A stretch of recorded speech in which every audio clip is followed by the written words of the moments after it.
D&D role-playing games are memory-making games. That is what they do. Players want to feel smart, and they want memorable stuff to happen. And if you can do those two things, you've succeeded at a role-playing game, in my opinion. All right, this is the Story Series podcast where we tell the stories behind the people. Ari Levitch, welcome. Thanks for having me on. This is really exciting. I'm glad we could make this work. Yeah. This is awesome. So just for those who don't know, you are a narrative director, a world builder, storyteller, game designer, and you've worked on a range of projects that we'll get into, including, of course, Dungeons and Dragons and Magic the Gathering. Yep. Just to name a very select few. I'm so excited to dig into all this with you, but I like to go back and start at the beginning, just to connect some dots for us. So if you could, where did you grow up? I grew up right here in Santa Clarita. Yeah. You don't say. Yeah. And what were some of your early influences? What were you taking in that excited you? As a kid, I mean, 80s cartoons, right? G.I. Joe, Transformers, things like that. And then really, I think when I was starting to get into reading comics, that felt like the most accessible way to actually start creating on our own. And I remember there was one year at Comic-Con where we were been going for years and years and years. And my brother and I, he did student films and stuff because he was a film major. But we decided, we were one year at Comic-Con, we were just like, you know what, if we're going to go again after we've been going for a decade, we're going to be on the other side of the table. We want to sell something. And then we started making our own comic, collaborating with a really talented artist, Armin Villavert and Keith Morange, and got to kind of do our self-published thing and sell at Comic-Con. And from there, just became kind of this voracious appetite for creating more and more. So yeah. When you put that together, was this roughly like college age or high school? So when we started, that was right after college. We started taking that seriously. I was a history major. Okay. I was studying to actually become a history teacher and all of this kind of stuff, which I became a history teacher for a while. Yes. So when you were in high school, looking towards college, were you thinking that history teacher was a little like more of a safer bet than a creative job? Like, how were you thinking of that? In high school, growing up in Southern California, it's like, going to be a screenwriter, going to do this thing. And, then when I got into college and stuff, I started discovering other subjects. And, I fell in love with history. Even now, as I write, history is like my biggest source of inspiration. I was going to say, for a writer, that's got to be helpful. Like just, where you are now and what you can draw from. And I mean, literally talk about world building. You're studying the history of the world. That's the thing. Like particularly the kind of writing that I love the most. Like I don't think I could ever be a novelist. That seems like a very lonely job. That's a superpower I wish I had. And I know I could work at it. I know. But the idea I think for me is I love the raw clay of the world building, seeing how the whole thing works. And particularly for a medium, I enjoy kind of exploring the strengths of different expressions. So like if you're creating something for a role-playing game, that might be different than if you're creating a world for a trading card game or a comic book or a movie, things like that. Yes. And when you say role-playing game, are you talking about a tabletop game? Yeah, tabletop role-playing So just for those who don't know, because now it's coming back in a big way, but Dungeons and Dragons is a type of role-playing game. Yeah. Where a couple of buddies, 4 or 5 of you, whatever, sit around a table, you're rolling dice, you have character sheets. That's what the typical kind of role-playing. And you have to share the same imaginary space, and you kind of all agree, even though you each have your own idea of what's going on in your head. As a world builder, you're trying to create those at least foundational pillars that we kind of all vaguely agree that this is what's going on at any given time. And so that's a fun challenge. That's the collective imagination kind of. Yep. And did you have like any corners of history that really excited you more than others? I mean, the first one that got me was just medieval European history. Just the whole concept of knights and swords. Like the joke is, if it has swords, I'm probably interested. Right, same. And so I'm a huge sucker for castles. Like for my 40th birthday, which had to be postponed because of the pandemic, my brother and I went to Wales and we chose Wales because it has the highest concentration of castles. And so we're just like, we're going to go there. We ended up seeing like more than a dozen castles and it was just everything I wanted. Amazing. And so, so that just scratched the itch and all the inspiration that I could draw from that. And so, yeah, it's just, if history. And then one of the reasons I didn't actually end up going to get my master's or PhD in history is because I couldn't specialize. Like I was so the decision paralysis of just, so what are you going to specialize in? I was like, I don't know. If I specialize in that, that means I'm not specializing in all these other things. And so I became much more of a generalist in history, which is why I was drawn to teaching, becoming just a junior high and high school history teacher, which I did for 5 years.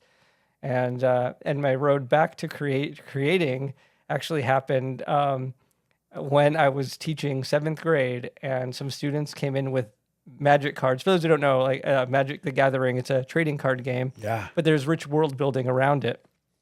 And they brought these cards in, and I hadn't played since high school.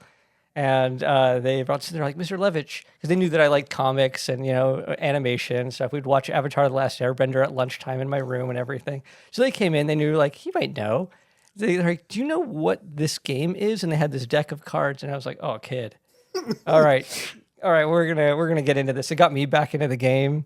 And then a buddy of mine who worked at Wizards of the Coast, they make Magic the Gathering and Dungeons and Dragons and everything, reached out and was like, hey, do you still do writing? And I was like, yeah, I write on summers and stuff, when I have time. And they're like, there's a contract job that's open to write names and flavor text on Magic cards. And so names are like you name the cards with flavorful names, and then there's flavor text, which is like quotes from characters in the world, or just like here's a little bit of information about this world that you might not know. And I was like, count me in. If I don't have to teach summer school and I could do this instead, I'm all in. And from there, it led to an in-person contract job as part of their world building team. And then from there, that turned into a full-time gig. And then I was there for 5 years building worlds and everything like that. Amazing. So you were able to parlay that into a full-time job, leave teaching behind kind of permanently, but you were ready to make that leap. Yeah, I left teaching mid-year, and it was rough. But some of my students who would read comics and play D&D or Magic in the room, they were like, yeah, they're the ones awesome. that got it. They understood. Yeah. So, and it's crazy to think of, the last group of kids that I taught, they're 30 now. And that's so strange. But so I was working on Magic the Gathering on their world building team. Yes. For 5 years, and then Yeah. So I want to talk about that because obviously I was a big Magic the Gathering player for years. We played together many times. So I want to just dig into what your job was like as writing the names and flavor text. So I'm thinking the names of the cards. You have characters, you have spells, you have that, and then you at the very bottom, usually maybe it's in italics or something, but it's like usually in this like separate box towards the bottom of the card, and there's either some quote or something that is not a rule of the card or something, but it delves a little bit into the world. Just a little bit more. If you never read them, it doesn't change the way you play the game. Right, but it's enriching.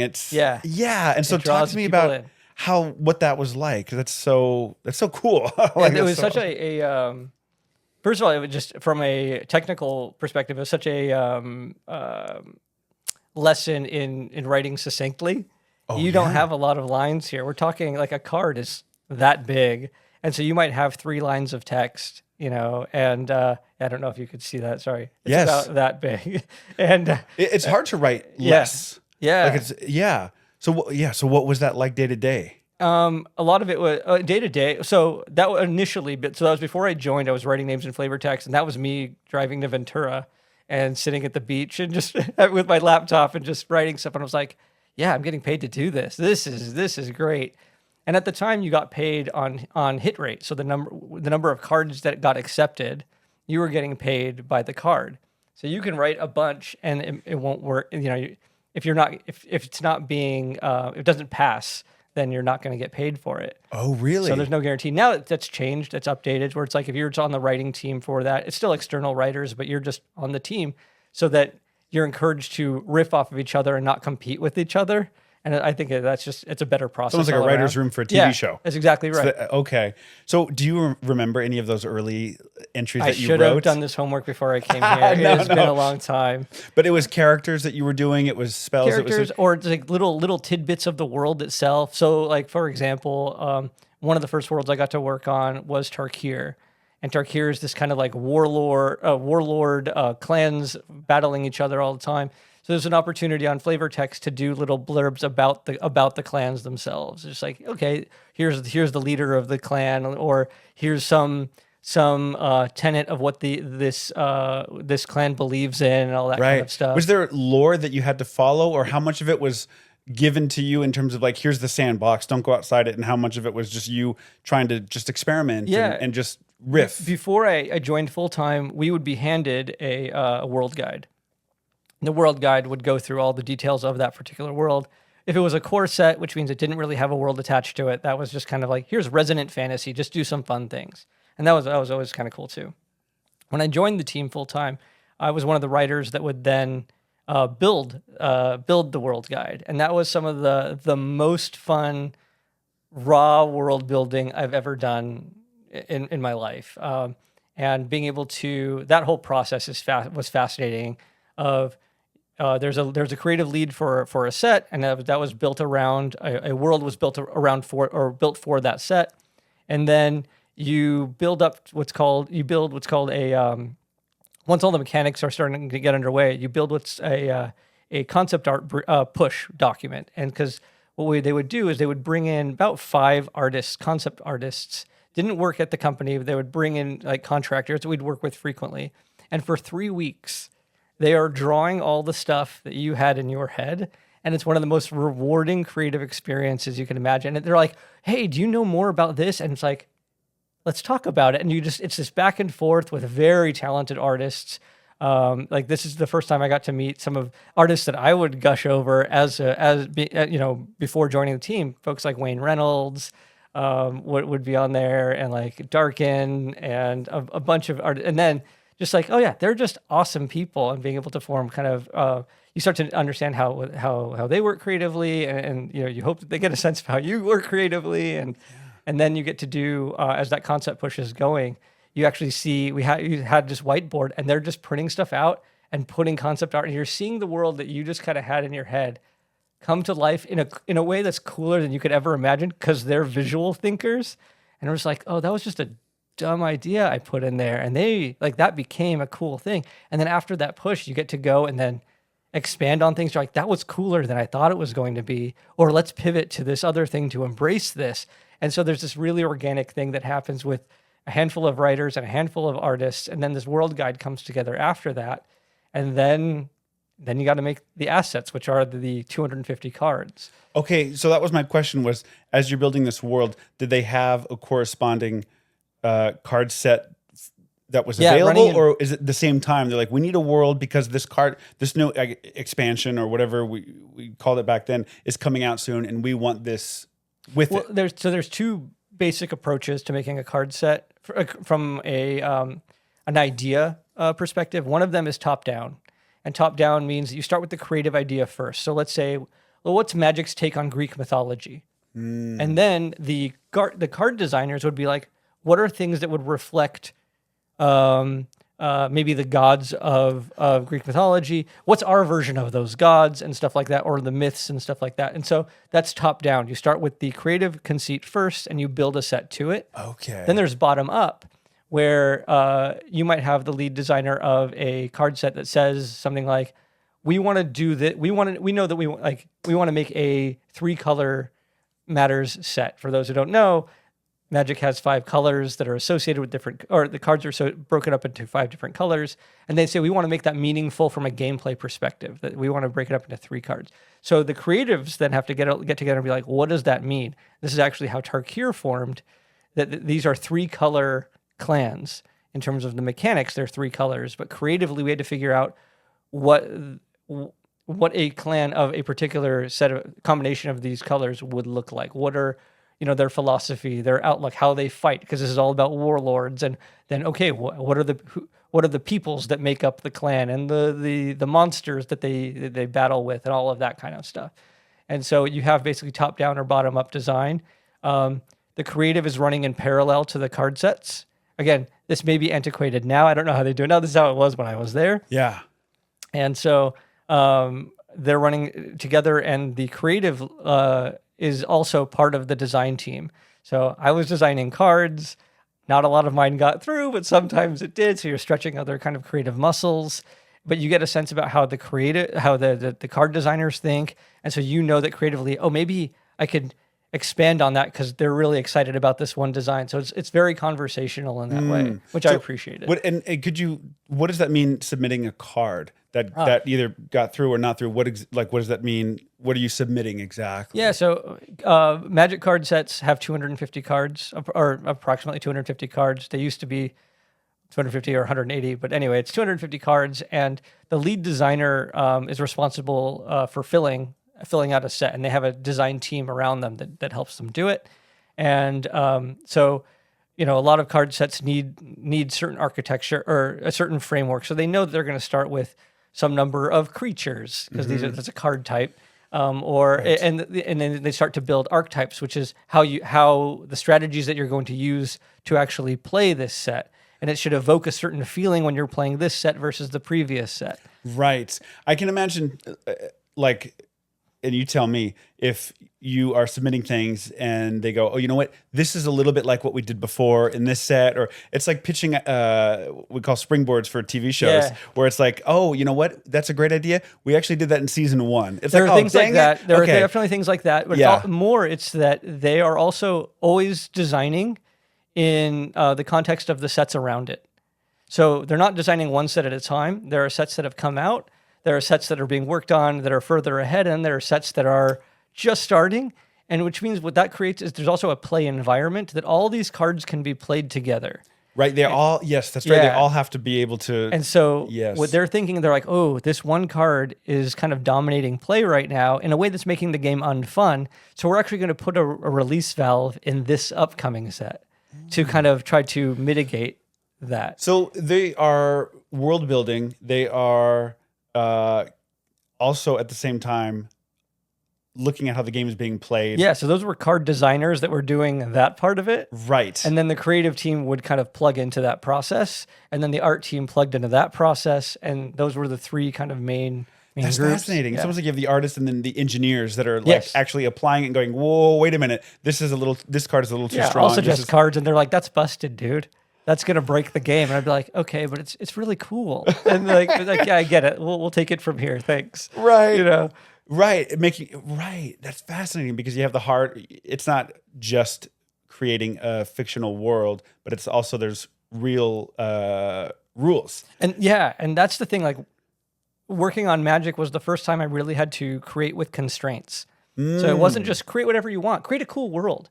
We knew that there are certain things that we're always going to have to consider. There's always the 5 colors of Magic. You're never going to have a world that's going to have, oh, we're only going to do 4 of them this time. We're just not going to deal with green this time. Like that's not how the game works. The game functionality has to work. The game has to work, and every card has to be backwards compatible with every other card.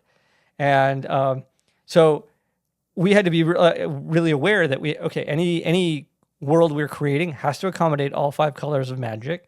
And we also have our creature grid, this is a very technical way of basically saying there are certain game pieces that we know that are always going to function based on the identity, the mechanical identity of how one of these colors works. So like green, for example, is one of the colors in the game of Magic, and it really cares about big creatures. I'm thinking like giant growth, things like that, And so we know that whatever our interpretation of green is in this world, it's probably going to be about big creatures in some way. I see. So that you have the classic, like, okay, black is kind of undead. Yep. Red is like you have your burn. Yep. Blue is Counterspell. What am I missing? White is healing.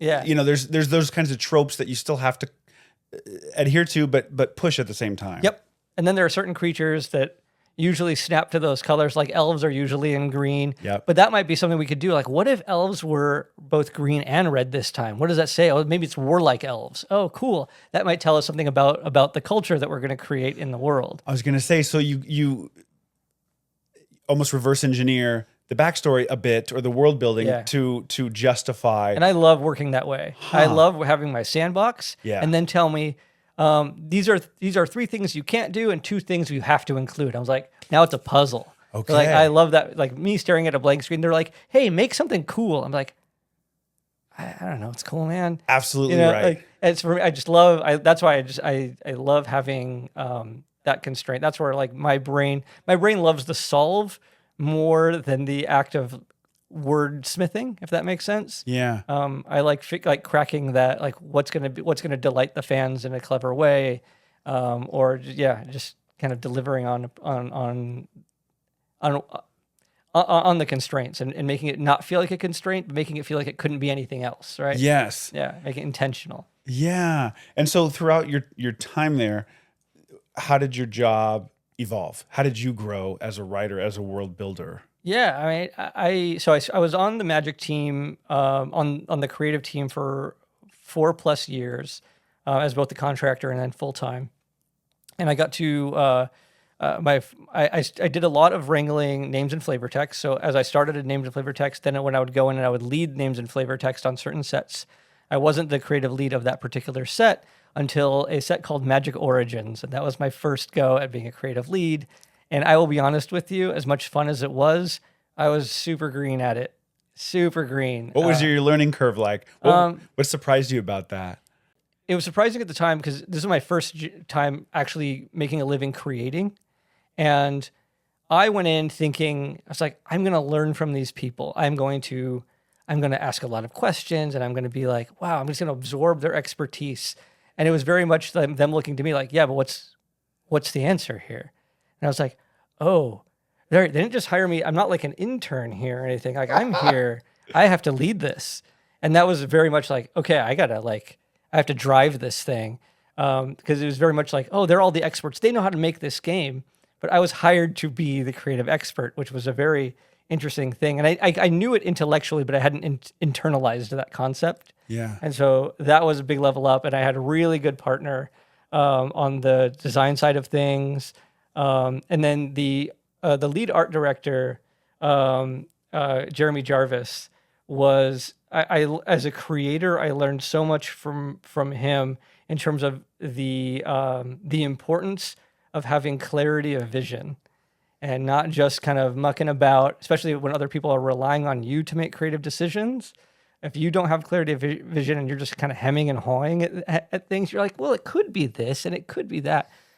These people are spending reps and cycles. It's like, just tell me what you need. Right. You know? And so that was definitely a level up for me, just working with Jeremy a lot. And I actually ended up joining Jeremy's team when he got promoted to be the franchise creative director, which was then taking things both Magic, the Gathering, and Dungeons and Dragons later, and just anything that was not in the game, but dealing with external partners, whether it was developing a show or later the movie.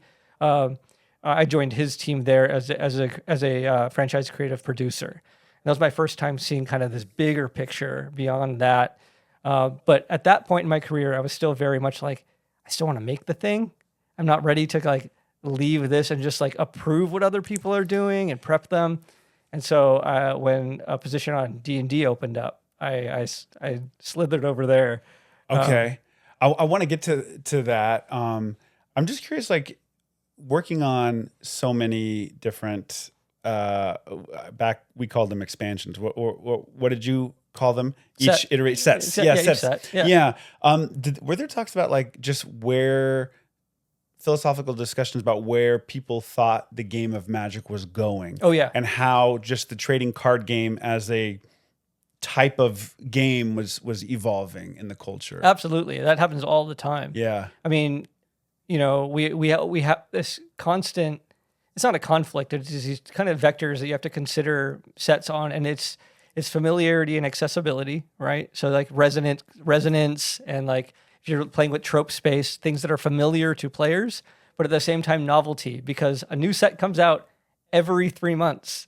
And so every 3 months. And so there's not, you know, the well perhaps is only so deep. You start thinking like, what does it mean to be resonant? It used to be that you build a world and there would be 3 sets that take place in that world. So you're basically there for like, that's the world we're visiting this year.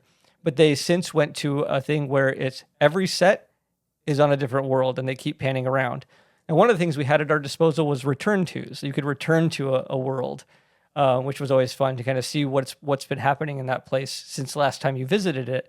But but you can only do that so many times, right? Novelty is still a big part of it. And so there were always conversations about what story means in the game, but also what the game, how the mechanics function. How much complexity should you have in the game? Do you alienate new players? But you also need deep strategy, right? So there's constant push and pull. Even word count on cards was considered. Like, oh, this has too many. Like, this set might have too many words on average across a set, and that might be, you're spending complexity points just because of cognitive load you're requiring of your players to read all of these cards. And so, for example, a card that it just says, this simply says destroy target creature. Like, that is very simple, very few words. But if there are all these other riders on it that say destroy a target creature, if this is happening, and then you could do this in addition, it's just more and more and more. So you get complexity creep. Sometimes the creative can swoop in, and it's something that is, if there's a lot of words, if it's a resonant concept, then that could, the great example of that, this is long before I joined, there's an early card called Animate Dead, and it is a wall of text with very small text because there's a lot of words on it, but it essentially says you get to bring a creature back from the dead. And the concept is so resonant, like, what the card does just intuitively, so you get complexity points back. But these are things that I'm kind of on tangent here, but that's definitely a thing that they consider, like when they're looking at how the game functions. The identity of the different colors in terms of its mechanics changes, it evolves over time. Certain abilities that are,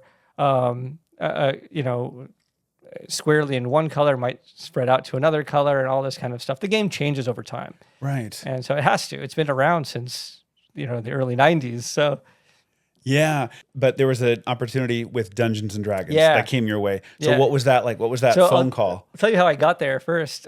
So the reason I got my Magic job was I was doing named and flavor text, and the guy who was leading that is Adam Lee. And he, when the job opened up for the contractor to work in-house, he said, hey, we should interview Ari. I didn't know him other than I worked for him. And I interviewed, and I got the job, and then Adam and I became really good, a good team creating. And then he was able to kind of move over to Dungeons and Dragons. I was like, oh man, that's just a really cool writer to work with, but now he's gone. And so finally, a few years later, when there was a new position there, I'm basically just following Adam in his career. So he's like, we got to bring Ari in. And I was working with the concept artist at the time, Richard Witters, super talented guy. And the three of us would always go to lunch and just crack each other up. And, we're building worlds on our own, just kind of having fun, creating. And so anyway, I got an opportunity to come over and then work on Descent into Avernus, which is one of their kind of big annual tentpole adventures. And so that was my first foray into writing for D&D. And I did that.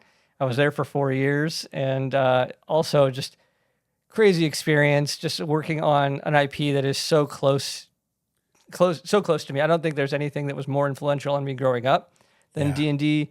That was something I played with my friends. I still play with a lot of the same friends. Yeah, well, we played mini games together. Yeah. You and I. I remember I was in 7th grade. I came into D&D on 3rd edition. Yeah. That was mine, and I remember I was in junior high. I had my backpack, and it was so heavy because I had the Dungeon Master's Guide, the Monster Manual, and the Player's Handbook, and which were hardcover, heavy textbook-like things. Yeah. But they were for D&D, and I mean that got me reading. Like I loved that. I devoured my vocabulary expanded enormously because of reading D&D. I was like, what initiative? Learning these dexterity? words. Dexterity, charisma.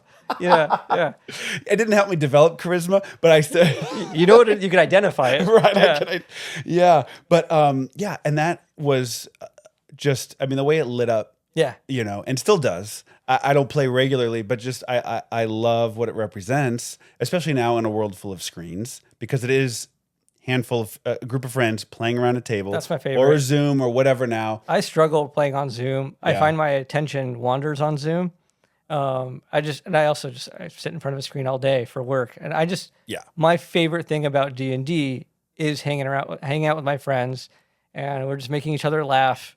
and we're weaving this tale together, and Yeah. that's my favorite. And we're grabbing dinner or whatever it is, and yeah, I don't play as often as I want to now. But some of my favorite memories growing up were playing with those guys, and Yeah. I live in Seattle now, but I still come down and we'll play games and stuff, and Yeah. yeah. So it's D&D is so powerful as I think as just a creative igniter. And just going through that first Monster Man, for me, it was second edition, the Advanced Dungeons and Dragons Monstrous Manual. AD&D. Yeah, Tony Dieterlizzi, the art that he did, like that was probably there was this moment, and this is something that my writing partner now, Adam Lee, same guy, that we both left. Just wrap this up real quick. We left D&D around the same time. He basically saw like, okay, this is about as far as I could go in D&D. I've done a lot of things I want to do here. It's time for me to go. So he leaves. When he leaves, he ends up connecting with Larian, who he worked with when they were developing Baldur's Gate 3. This is the video game company. Baldur's Larian. Gate. Yeah. Oh, and so he was basically the D&D liaison when they were kicking off that project, and he had a really good time over there and really connected with the owner of the company, Sven. Anyway. So Sven calls Adam when he leaves, and he's like, "You're coming out to Belgium." And so Adam went out there, and they talked, and Adam comes back to me, and I was thinking about leaving D&D as well, and he's like, "It's time to go." And I was like, "What?" He's like, "It's time to go." So I leave, and then Richard Witters, the same guy, he leaves soon after, and we all end up. Our first kind of gig outside of D&D was working for Larian, like doing a creative consulting job for them, which was a surreal experience. One of the coolest creative things I've ever done. But I know this was a tangent off something else now, and I try to remember circle back. But you came in second edition. Yeah, I came in a second edition. The artwork. Yeah, and, so the thing that I wanted to say about my writing partner Adam, who I continue to work with, is he talks about one of the things that drives him as a creator, particularly in role-playing games, is this idea of trying to recapture that sense of wonder the first time you open one of those books, and you're like, "What is this?" And I remember that was for me. That was AD&D, looking at Tony Dieterlizzi. If you look at the Knoll or the Mind Flayer, I have those images now on my wall, and those were the two that are just like, "This is whatever this is. I'm in this." I'm part of this whole experience. You sold me. Yes. And so I never looked back after that. That's a great point. Yeah. The artwork. Yeah. The artwork. I mean, the Monster Manual, just thumbing through that. How cool is that? Just the stories that just bubble up. Yes. Yeah. Yes. The gelatinous cube. Yep. Like all these crazy, just all different flavors of creatures, of monsters. So just to stay on D&D for a second, what were you working on? What were you writing? What was that like for you? So I was a narrative designer for them. Narrative designer. Yeah. Okay. What does that entail? For that, or I don't remember if they had the distinction of narrative designer. I was one of the game designers with more of a narrative focus. Okay. So I was working primarily on adventures, writing as one of the contributing writers on adventures. Did a lot of world building. Like one of my favorite things I ever got to do was work on. So I hated reading as a kid. I hated reading novels or whatever because I hated what they were giving me in school to read. It's like what is this nonsense? And then my brother gave me Dragonlance, and Dragonlance Chronicles Volume 1 or Number 1. I read that and I was like, if this is reading, this is not like what I was reading earlier. I'm in. Okay, you've got me. I'm a reader now. And so I read all the Chronicles and Legends, those two trilogies in particular. And perhaps the greatest career highlight for me was working at Wizards, and I got to work on updating the Dragonlance world, and got to work with Margaret Weiss and Tracy Hickman, the writers of those novels. They came in. I got to sit in a writers meeting with them, sharing ideas. I'm like, what about this? And and they're like, oh yeah, that's cool. And they're like, so we're just jamming. I'm jamming with these two people that just totally influenced the trajectory of my life. And so that was a surreal moment, getting to work with them. And then, I got to help develop the 5th edition version of Dragonlance. and what all that means, which was great. I got to work with a bunch of external writers and just doing world guide stuff, and then also doing concept art for it and seeing updates for these characters. And it was starting to come back again in the culture in a big way, right? Yeah. That was Yeah. like right on the eve of it starting to be, I mean, now in Hollywood, it's kind of... D&D popped off pretty hard. Yeah. With the fifth edition was rolling out 10 years ago. It kind of was having its moment. That was emerging kind of in the spotlight again in a way that it really hadn't ever. D&D oddly is more popular than it has ever been. True. And it's more kind of acceptable than it's ever been. Oh man, I mean, in junior high, it was like, 4 of us in like the math teacher's classroom at lunch. Yep. Just working on our character sheets. And that's it. And now there are D&D clubs in schools. Like my nephew he goes to D&D club, and I was like, D&D club. Yeah, it's an official club at the school, and people play it. Like lots of teachers play it, and so, I credit to folks like Critical Role and Stranger Things, and just kind of as D&D was kind of emerging with 5th edition, which is a well-designed edition. It also happened to come out when it was having this cultural moment, which has persisted. Right. It's which this is pop great. culture presence. What do you think it was about 5th edition when you say it was a well-designed? If you had to kind of reverse engineer it, what was it about it that you think? I can tell you the thing that I like, and I don't know if everybody agrees with this, but the thing that I loved about 5th edition, where I kind of bounced off of the previous edition 4th, like 3rd edition, for example, 3.5, I really enjoyed that. I loved 2nd edition, but 5th edition didn't feel as tied to the tactical aspect that 4th edition felt. Sometimes 4th edition felt kind of like a war game that you're playing. Whereas 5th edition, to me, my favorite thing that came out of 5th edition was the advantage system. This might be getting into the weeds here. Yeah. So in Dungeons & Dragons and in role-playing games, oftentimes the decisions that you make, the outcomes are decided by dice. And so the better you are at something, the higher the odds are that you're going to succeed at that thing. But it still might not work out for you, right? Chance. Yeah. And so one of the things that I loved that 5th edition brought to the game was the advantage system. So normally you roll one 20-sided, one D20 to see a 20-sided die to see if you succeed. The advantage system simply says, hey, if you're really good at a thing, or if the rules tell you have advantage, roll 2d20, take the highest. That's it. And the reason or if you have disadvantage, you roll 2d20, take the lowest. What I love about it from a game perspective is me as the person running the game. It's called the DM, the Dungeon Master, for those who don't know. Fewer people I have to explain that to now, which is great. We live in a golden age. But what that means is, as a DM, if somebody says, okay, I have to roll a d20 to do this, but I think I'm really good at this because my background, I was a sailor, and maybe this is about tying knots at something. I was like, all I have to do, I don't have to look up the rules of tying knots. I don't have to get all super granular and like get lost in the book for 20 minutes. I can simply say, cool, roll with advantage. That player feels smart for bringing something in from their background, and it's going to push the story forward.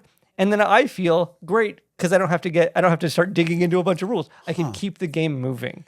And so the advantage system is such a quick way for a DM, the person running a game, to just make decisions quickly and just keep the game moving. Keep the pace up. Yeah. And also it's also rooted in, as you pointed out, character. So there's a story element to it too. Like, this is my character's background. Yes, you, player, are required to engage in this story. And if you don't want to engage, you're not going to get the benefits of all the parts of your character. If you do want to engage and you're involved in that story, great. You just tell me what you want to do, and we'll see how we can make it happen. One of the things that my drivers when I'm designing for role-playing games, this is even the game I'm working on now, Obajima, again with Adam in 1985 games. One of the things that I try to bring is an awareness of not just the game, of the rules, what's happening in the game. What are the players at the table? What are they doing? Because there are a lot of games I'm sure you've seen where at some point somebody's just kind of scrolling on their phone or just kind of checked out, and they're like, just tell me when it's my turn. Yeah. And so I tried, the way I designed is try to get multiple points of awareness, or not awareness, multiple points of interaction especially if we're in combat, when it's very turn-based.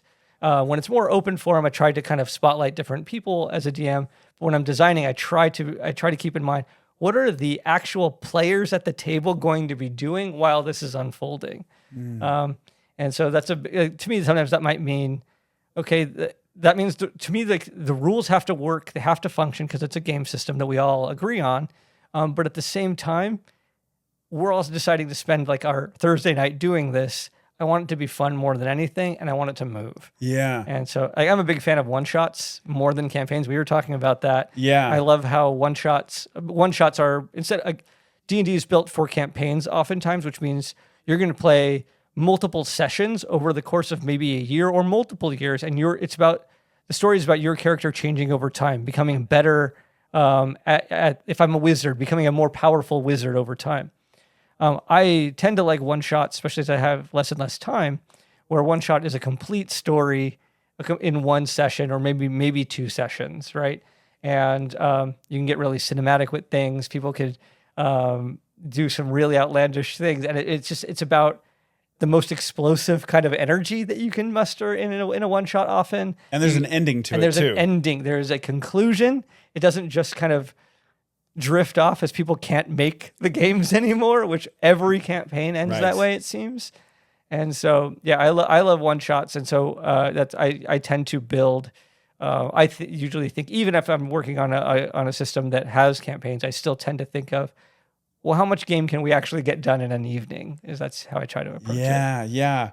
Were there habits that you developed on Magic the Gathering that you had to kind of shed going to D&D? A lot of them were, I internalized what we call the 5 colors of Magic. We call it the color pie because it's the way it's arranged visually. And so I internalized the color pie. Every color in Magic also had an associated philosophy with it. Like the blue color was very much about playing smart. And so they were very much like about intellect and reason and things like that, where red was about damage really fast and creatures that were fast and aggressive. And so they had this kind of recklessness about them philosophically. And so I had to break myself of that in D&D because I was like, elves, which are green aligned in Magic, I could have a warlike elf people or whatever, or I could have an elf necromancer. What? In Magic, that's bonkers. An elf by itself, unless there was a really good narrative reason for it. Right. And so it was a lot of just the things that I brought from Magic about the foundational world building that I was so used to doing that I had to break. With D&D, one of the big things you had to deal with, it's a legacy IP.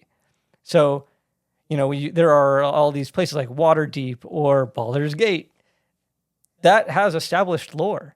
And so we have to make these decisions as creators of what is kind of the sacrosanct parts of Baldur's Gate and what can we be like, well, we don't want to just regurgitate what has come. We want to add to this and we want to make something new for players. We also need to make it where new players don't have to do a ton of homework to appreciate this stuff. So it's always this working with legacy IP, what's important, what is less critical, not necessarily unimportant, but less critical to get into this quickly and enjoy it. And again, create that imaginary space. One of the traps is creating or using a lot of this legacy IP is there are a lot of ways to be wrong.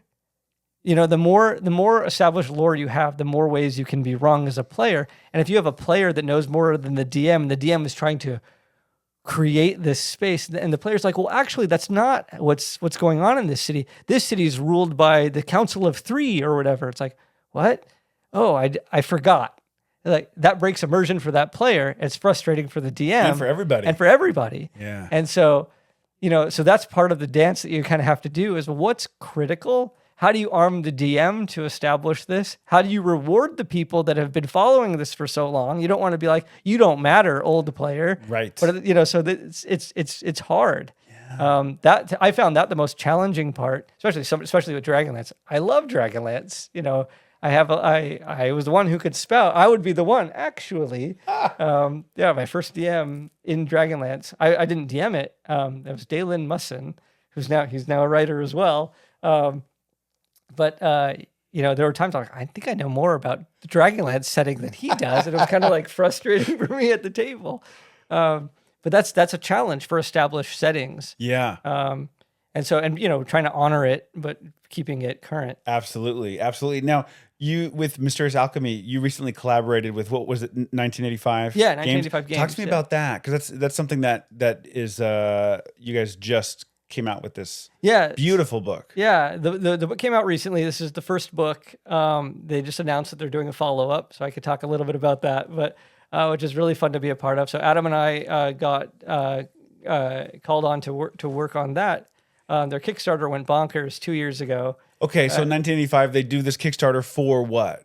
They're to make an RPG, their own setting that is compatible with the 5th edition D&D rules. So Adam and I know Dungeons and Dragons, and we have a lot of world building chops. This is the perfect thing for us to come in and help them out. And they've been awesome to work with. Like, honestly, it's such a joy. Jeremiah, who is one of the owners of the company, he's the creative director on the project. And he's a delightful person. He's a great creative partner. So Adam and I immediately gelled with him. We went down to Portland. They're based in Portland. We went down there, and we had like an initial chat. And this Adam and I, this is what we always want to do. Like, is this a person we're going to gel with, or is this going to be like a pill? And so we had this initial creative thing, a jam session with them, and also just to get the practicality. If this is what goes into making a game, have you considered these things? Or making a book, have you considered these things? Just like talk through, what is the anatomy of this book going to be? And right from that meeting, the three of us just knew, like, we clicked, like we're on board, and then we started jamming on this thing, and it came together pretty well, like establishing the tone of that, because it's a much more playful setting than a lot of other D&D settings. We call it leisure fantasy. It's kind of a little bit kind of slower paced. You don't necessarily have to beat every monster by reducing their hit points to 0. There might be other things, like they might, you might scare something away by, showing them some weird mushroom, or that's the mushroom that they coveted. If they have that, they'll like, everything's fine. And so you come up with clever ways to solve things without necessarily fighting. But fighting can be part of it if that's what your group wants to do. There's definitely there are more dangerous parts of this. The setting it takes place on the island of Obajima. And so there are all sorts of different fun places to explore here in different cities and stuff like that. Yeah. And what was your learning curve like on this project? Because you described it as a leisure fantasy. What was their thinking behind that? Kind of. There's a lot that's about there. So in D&D, there are the 3 kind of main pillars that they talk about. There's combat, there's exploration, and there's interaction. And so every adventure will have some amount of all of these things. And so it really felt like, as we were doing it, the exploration and interaction part of it started to emerge in this fun way. There's a lot of mysterious qualities about exploring Obajima. There are spirits, and there's a spirit realm that you can enter in Obajima. And there's a lot of mysteries from the past. There's this weird thing where it's kind of a traditional fantasy setting, but at the same time, there's this layer of 1980s style technology that is ancient to this world.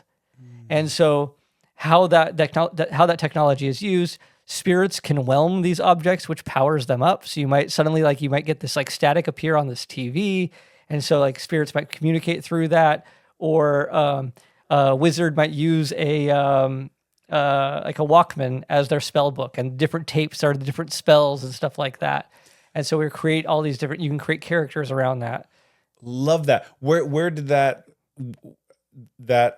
specific type of like genre mashup come in the process? That was all Jeremiah. Like the initial impetus for that came from Jeremiah.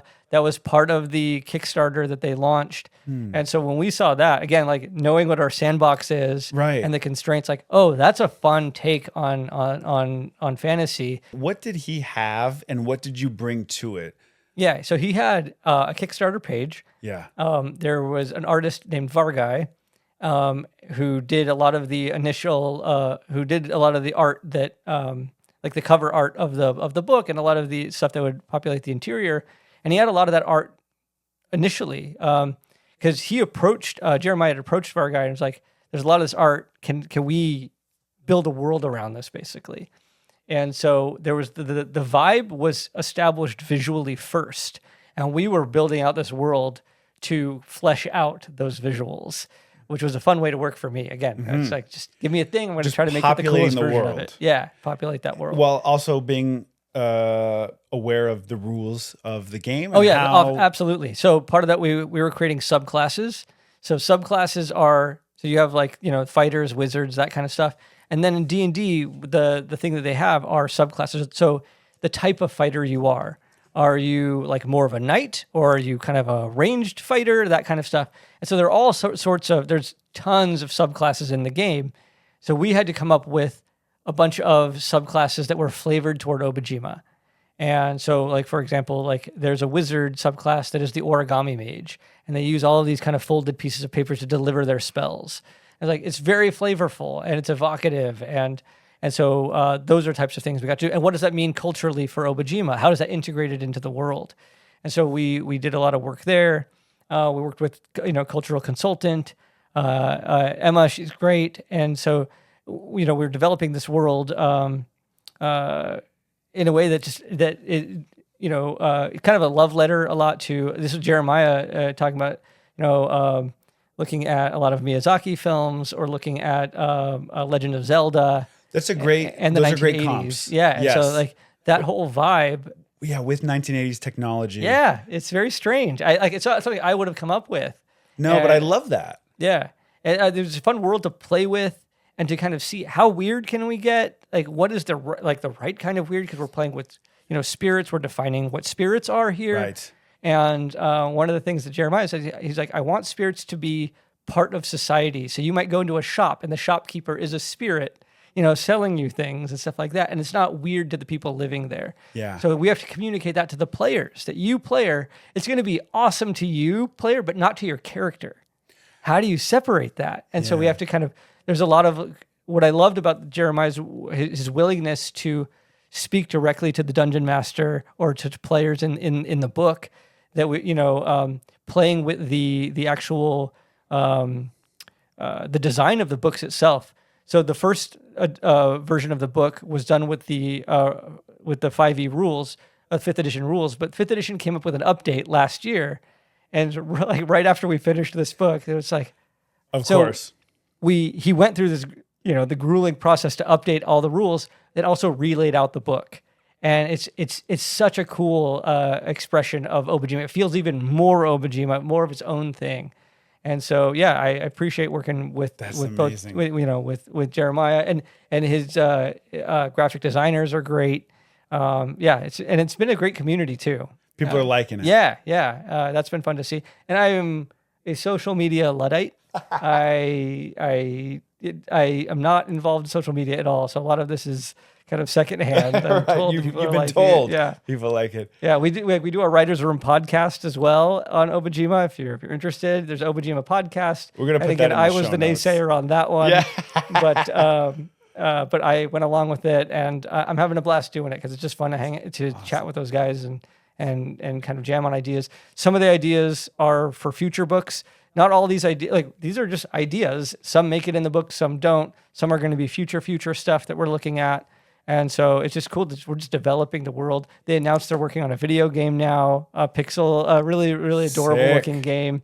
And so we're working on that as well. And so it's cool to see just Obajima kind of develop beyond, book across one. mediums. Yeah. This is something I ask every guest. It's called the rule I break.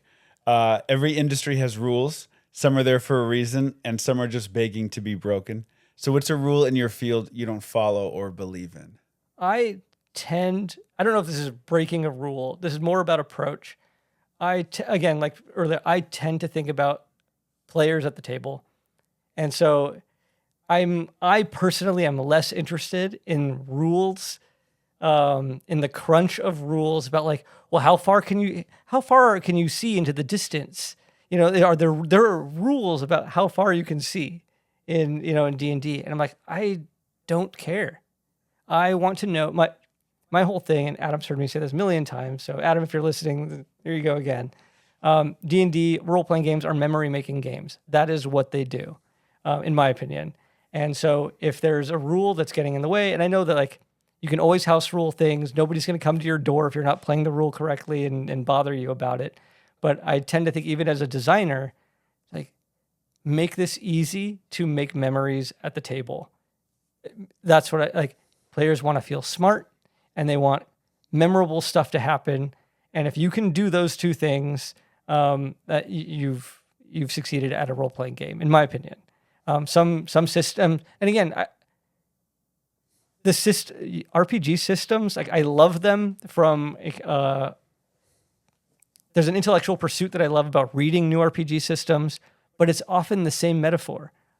RPGs, you are an adventurer doing a thing with your set of skills and your inventory. Are you rolling D20s, D12s, D8s? Whatever you like doing, do that thing. Yeah. But for me, it's like, the rules system is less important to me than the ability to make memories. That's beautifully put, because we're getting so deep as writers, we do in what we're creating. But the end result is what? It's a group of friends sitting around a table having a badass time together. Yep. I mean, the last time you and I played was probably what, like 15 20 years? Yeah. It's crazy. At least, yeah. Yeah. But those memories are awesome. How many times do we talk to people who have played D&D and they don't say, do you remember the time my character or our characters, they say, do you remember the time we took on that demon lord or whatever? Yes. Yeah. We didn't do anything. Right. We sat around a table and talked about people doing that. Right. But the memories are so powerful because we did it together. Yes. And there's something so just rewarding about that's what lingers, that you take that on as something I did. Yeah. There's in the third edition, it must be either the player's handbook or the DM guide, where I remember reading an entry where it says, you might find yourself saying I instead of my character. Yeah.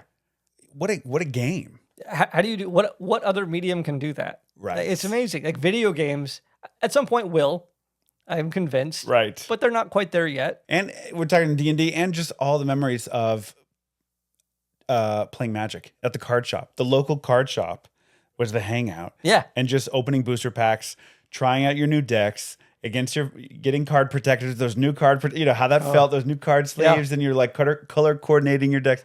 I mean, and you're with your buddies, and those are memory-making games. Yep. I think that's beautifully put. Before we go, I like to end with a rapid-fire round. 5 questions. Say as much or as little as comes to mind. What was the last book you read? The Devils by Joe Abercrombie. What's that? That is, it's his. Right now it's standalone. I think there's going to be more. It's a fiction book. It's kind of like this alternate history, but it has fantastical elements in it. It basically, imagine it's been described as what's it called? Suicide Squad, but like fantasy Suicide Squad. Ooh. There's a vampire character and a werewolf character and a necromancer. They all have to basically go on this mission, and it's a fun read. Joe Abercrombie's writing style, I wish I could write like that. It's just, he's remarkable. So, what's a movie you love rewatching? My wife would probably say Fury Road. I guess it's Fury Road. Fury Road. Yeah, I watched that quite a bit recently, though. Over the last few years, I might have watched Master and Commander more than any other movie. Ooh. Yeah. Ooh. Underappreciated. Totally Russell underappreciated. Crowe. Russell Crowe. I think that's his best role ever. Ooh. And Paul Bettany, who's awesome in it. If you ever want to see one of the most intense scenes I've ever seen is when, this is spoilers, it's an old movie, it's from 2003, I think.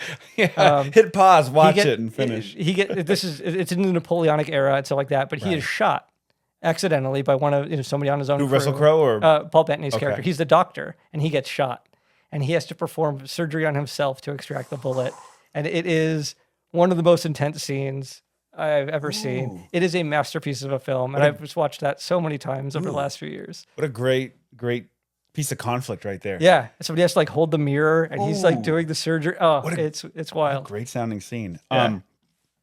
If it wasn't this, what's another career field you could see yourself in? If it wasn't back to teaching, my first major before I actually changed over to teach or to history was psychology. And again, like I love player psychology. Even now, I'm fascinated by it. I could imagine going back into a field like that. Worst piece of advice you've ever received? In terms of my worst piece of advice I think I've received is to stay in a job because it's stable. And I know that that's definitely coming from a point of luxury. But if I did that, I would still be teaching. And I was teaching at a very good school. I had finally stuck around for 2 years. I would have gotten tenure the next year. Because I bounced around. This was during the recession when I started teaching. So I was bouncing from school to school. And this was about as good a situation as I was going to get. But if I stayed there because it was like, oh, it's a state job, you're going to have a pension and all this kind of stuff, I would never have been able to do this. If I did not take the job at Wizards, I would have regretted it my whole life.